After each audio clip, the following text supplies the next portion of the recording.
There's a horror beat we almost never talk about, yet it's the moment in a story that changes everything. It's what John Truby calls crossing the barrier to the forbidden, when the one thing meant to keep the monster out of our world is crossed. Understanding this beat is essential to understanding real fear. In his The Anatomy of Genres, John Truby describes this beat as, "The barrier is the wall stopping the monster from entering the human community. It is supposed to keep out the other side. It always fails." Almost every great horror film has this beat. You mean you actually never want him to get out? Never. Horror's fundamental theme is that life is an ongoing struggle to defeat death, a fight we're all destined to lose. Great horror stories push the audience into a smaller and smaller corner until we feel trapped. They make us feel what it means to be dead. All stories show the cost of trying to realize a desire. In horror, that cost develops from trying to postpone death. The barrier to the forbidden represents the hard line between life and death that cannot and should not be crossed. According to Truby, this is the core distinction of life. Without it, life itself does not exist. The barrier isn't just the gate to the monster, it is the entryway to the deepest meaning of the horror form. Once the characters open this gate, they tread down a slippery slope. They cannot stop, and the ramifications of this one choice continue to increase as the story pushes forward. By opening this barrier, the monster of the story crosses the threshold and enters our world. In the best horror stories, the barrier is also internal, but we won't get into this today.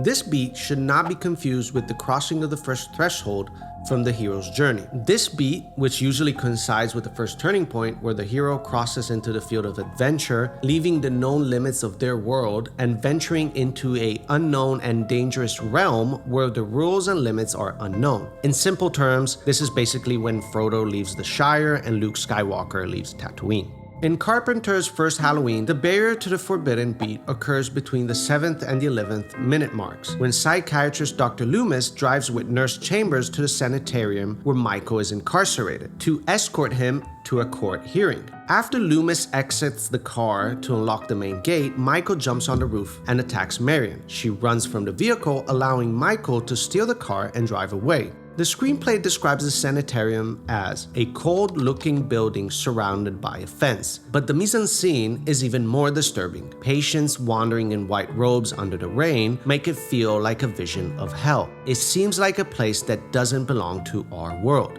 The fence is a literal gate to the forbidden. He's gone from here. The evil is gone. In Pet Sematary, the barrier is after the animal burial ground. Beyond it is the Micmac Indian burial ground where the dead come back to life. It is crossed around the 30th minute mark, when Lewis buries his daughter's cat. Before that, there is also a scene where a ghost leads Lewis to the cemetery and warns him not to cross the barrier. The barrier was not meant to be crossed. It's not my fault.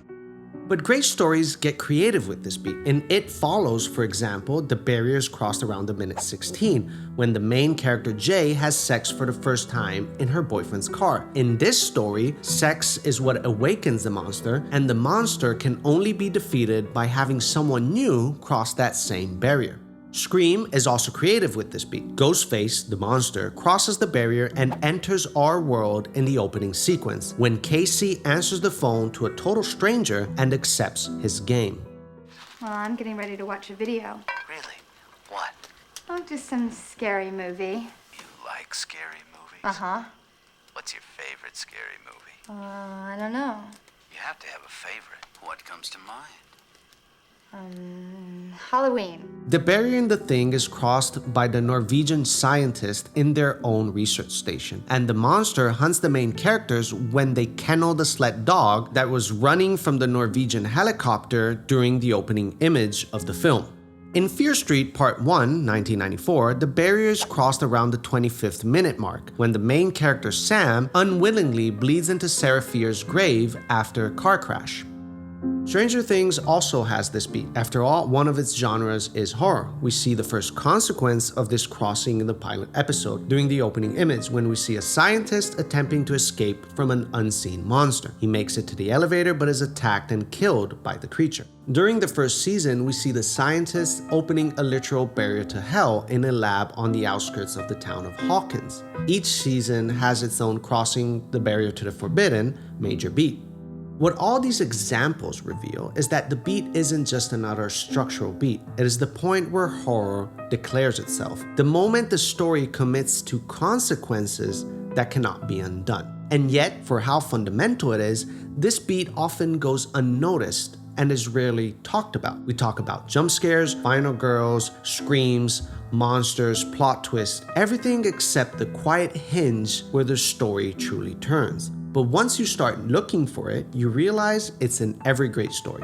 Whether it's a fence in a rain-soaked sanitarium, a burial ground, or a drop of blood falling on the wrong grave, the principle is the same. A line that separates life from death is crossed, and something that should have stayed on the other side steps into our world. If you're writing horror, this beat is where your story stops asking questions and starts making promises. Promises of death. What is that? Got a man in there or something? Whatever it is, they burn it up in a hurry. Now, the next time you watch a horror film, pay attention to the moment the barrier is crossed, because that's when the genre reveals its true power, when the nightmare begins.